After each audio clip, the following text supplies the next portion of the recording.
My name is Scott Neigh, and this is Talking Radical Radio.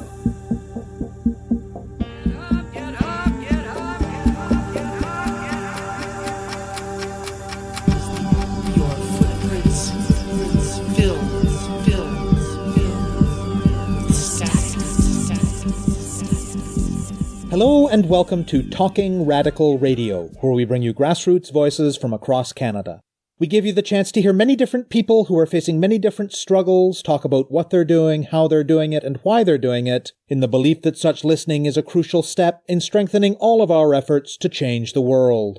On this week's show, I'll be speaking with Melanie Carrington and Alison Fisher. Lots of different grassroots organizing across North America in recent years has brought unprecedented mainstream visibility to what impacted communities have always known: that Black and Indigenous people are disproportionately targeted for surveillance, harassment, arrest, and violence by the criminal justice system. What has so far received less mainstream attention is the ways in which white supremacy, anti-Blackness, and settler colonialism shape our school system as well. Everything from the content of curriculum, to systems for disciplining students, to dominant teaching practices, to distribution of resources, and much more, result in a system that tends to marginalize Black and Indigenous youth and other youth of color, and disproportionately push them out of schools. There has generally been a lot more attention in the United States than in Canada to the ways that these two systems not only have harmful impacts on the same groups of youth, but in fact sometimes work together in doing so. Communities have called this process by which racialized youth are pushed out of schools and forced into systems of incarceration and punishment the school-to-prison pipeline. In Toronto, just as in communities across the continent, organizing in impacted communities around these issues has been happening for a long time. Specific groups and initiatives come and go, of course, and one of the newer groups to take up the struggle is called Education Not Incarceration, or ENI. The group formed after an initial callout brought a diverse group of community organizers, professionals, students, and other people together in November of 2016. After a careful process of determining their priorities and approach, the group decided that their initial focus would be what is called the School Resource Officer, or SRO, program. The SRO program started in the late 2000s after an instance of high-profile violence in a Toronto school. At that moment, the school system in the city had still not recovered from the funding cuts imposed by a conservative provincial government in the late 1990s and early 2000s. As well, there was already, at least among more affluent residents of the city, an air of moral panic about crime, which had resulted in an increase in targeted policing of poor and racialized neighborhoods. So when the Toronto Police offered to place armed, uniformed officers in schools in those same neighborhoods, and to not make the city's two school systems pay for this, the Toronto District School Board and the Toronto Catholic District School Board jumped at the opportunity. There was never any consultation with the targeted communities about this measure, however. And since it was enacted, it has been experienced in much the same way as policing is experienced in the rest of society. That is, it has exposed Black and Indigenous students to harassment, surveillance, and criminalization, and it has made many of them feel less safe in their schools. The campaign against it, waged by ENI and by a range of other groups and individuals in the community over the course of 2017, was ultimately successful. Late last year, the Toronto District School Board voted to end the SRO program in Toronto's public schools. While the program continues to exist in the city's Catholic school system, and both the public and Catholic systems are still a long way from truly embodying the kind of commitment to social justice, anti-racism, and liberation that many organizers dream of, this still constitutes a major victory for communities, particularly Black and other racialized communities in the city. Melanie Carrington is a social worker and the mother of a Black son who is currently in elementary school in Toronto. Alison Fisher is a teacher in the Toronto District School Board. Both of them are also graduate students, as well as members of Education Not Incarceration. They speak with me about the racialized impacts of policing and the school-to-prison pipeline, about the SRO program, and about the successful campaign waged by ENI and other groups to get armed, uniformed police officers out of Toronto's public schools. My name's Melanie. I am the mom of a son who is in elementary school. I am a social worker by trade, and I have also done some PhD work in social work. And my name is Alison Fisher, and I'm a teacher with the Toronto District School Board. I've been teaching for over 10 years, and I'm also doing a doctorate at York University in the Faculty of Education. And I'm a member of Education Not Incarceration. E&I is a collective of folks who are interested in challenging issues around the school-to-prison pipeline and the criminalization of youth. When we speak about the school-to-prison pipeline, we're referring to certain aspects within the education system that lend themselves to either push out, so students feeling the necessity of leaving their education, or things that directly impact them so as to pull them into the criminal justice system and out of the education system. Those are the areas that we wish to directly address. The School Resource Officer Program came into being around 2008, 2009. There was a shooting of a young 15-year-old boy named Jordan Manners at C.W. Jeffries. And there was a lot of media and public response to that shooting. The young boy had died inside of the school. It was the first time a young person had died inside a Toronto school. So the police offered their services to the Toronto District School Board, offered officers up to be placed in various schools. And at the time, they accepted, the board officials accepted, but it was never actually taken to communities to consult with communities at all. It was just a decision between the police and the board. It was funded by the police themselves. The way in which it got started was really problematic, and then it just continued on from there.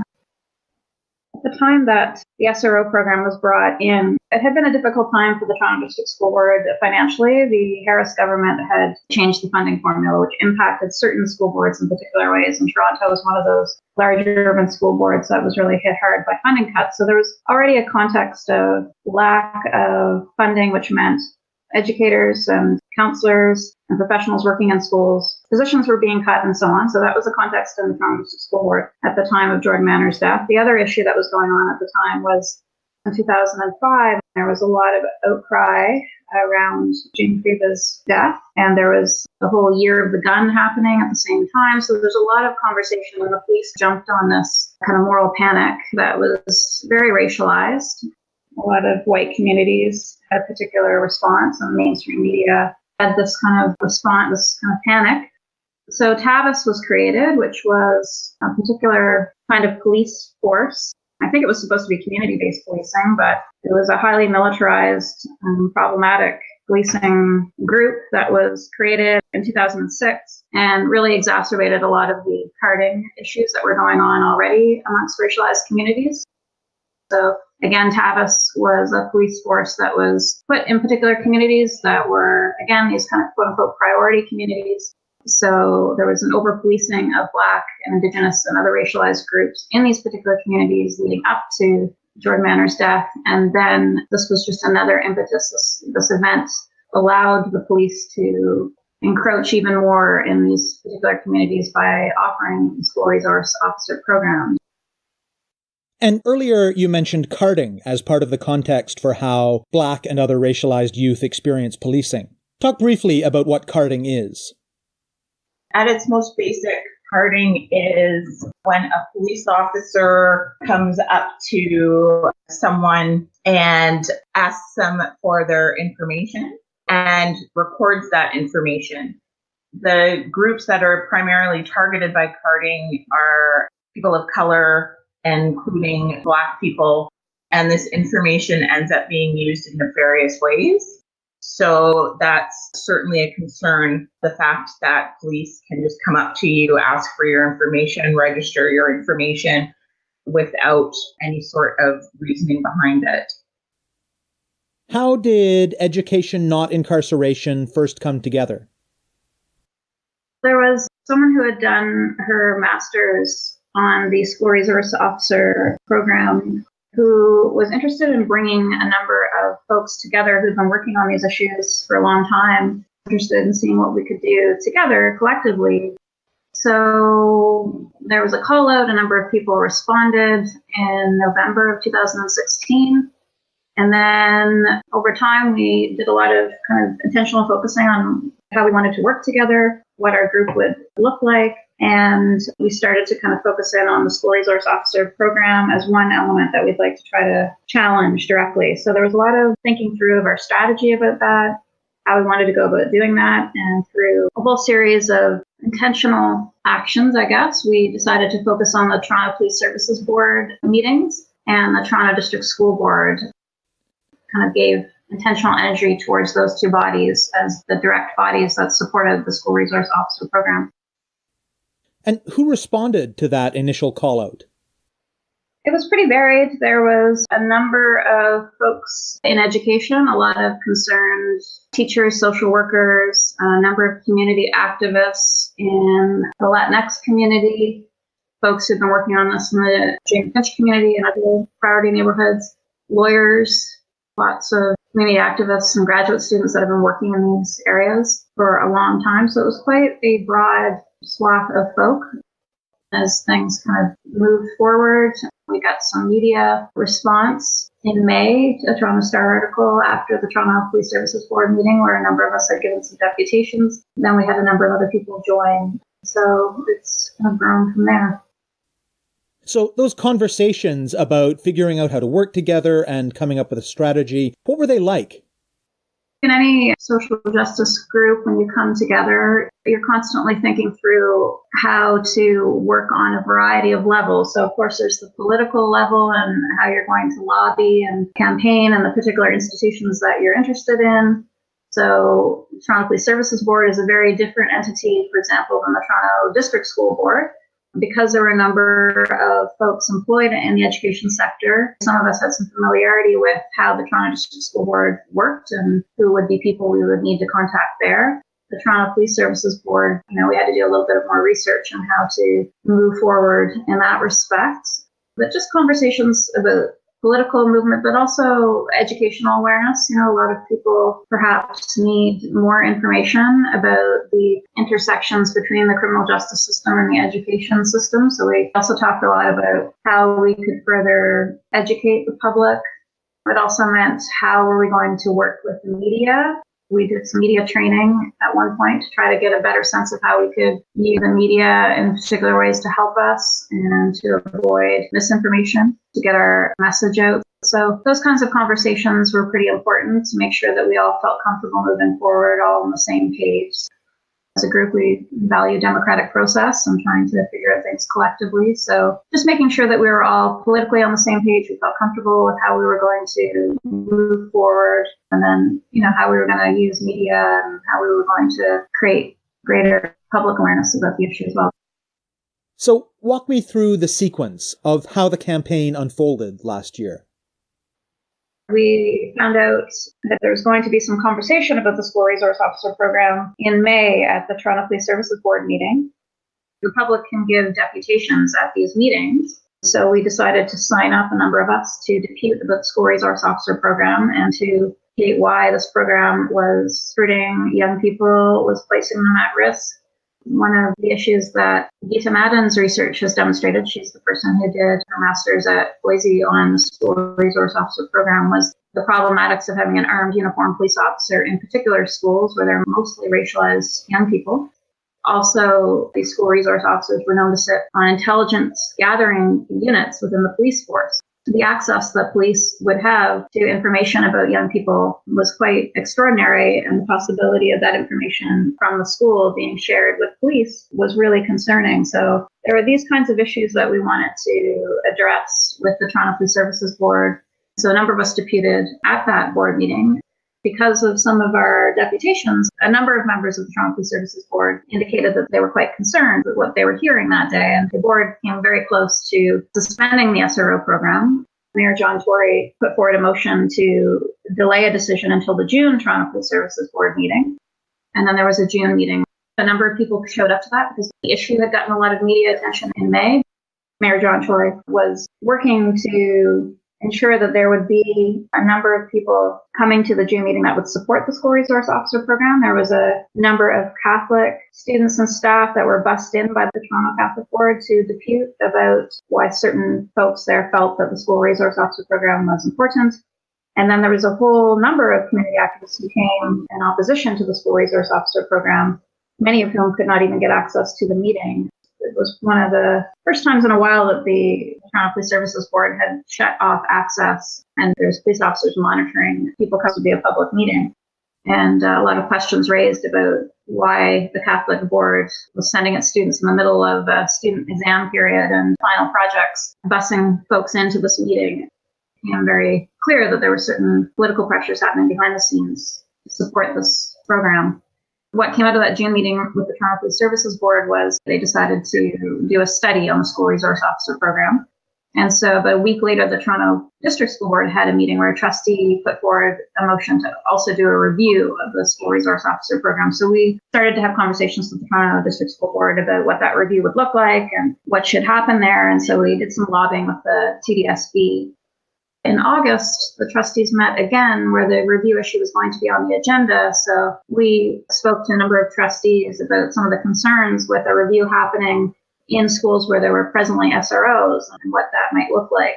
Could you actually do a review on the School Resource Officer Program while the officers were actually patrolling the building at the same time and so on? A number of trustees put forward a motion at the end of August to suspend the SRO program until the review was complete. So that was a significant win for us to see that program suspended so that young folks would not have to experience having a police officer in their schools. Once the suspension was in place, alongside that request of the trustees was a request from community with respect to how the project would take place with the surveying of students and staff. It was really important to E&I and other groups that the Toronto District School Board employ an equity lens in the way in which they were gathering this information.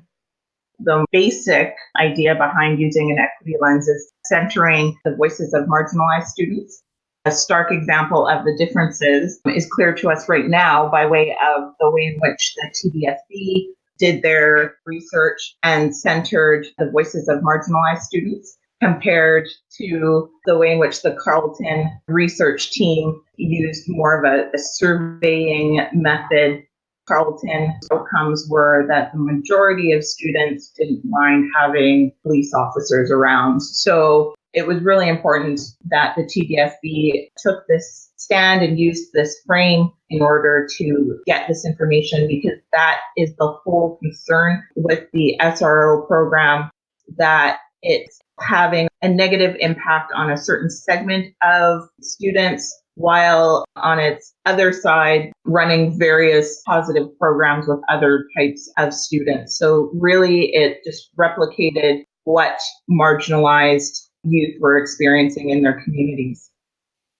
Collectively, E&I and various community groups did a lot of public information campaigning to ensure that people were aware of the negative effects of having police in school, similar to what we had been doing throughout, just a little bit more targeted by adding requests that the public contact their trustees and have their people contact trustees in order to express their concern. One of the things that the Toronto District School Board did, in addition to doing a survey, was also community consultations. They had a number of community consultations throughout the city, and we made sure that we were present at those to also participate and to see how those spaces were organized and who was attending and so on. Those community consultations were really key and providing voice for a number of community folk who had never been supportive of the School Resource Officer Program but had never been actually consulted by the TDSB. Those spaces were important spaces to hear folks express their perspectives. One of the issues that began to demonstrate itself was that a lot of trustees were not fully aware of the School Resource Officer Program, weren't fully aware of all the implications of the SRO program and what that meant in particular communities. And so we had an educative role to play in informing trustees of what that meant to a lot of the students in their schools and how that made school not necessarily a very comfortable place, particularly since so many were just having problems being stopped by police continually on their way to and from school and on the weekends, and then having to enter a school building with an armed uniformed police officer inside the school. So the review happened.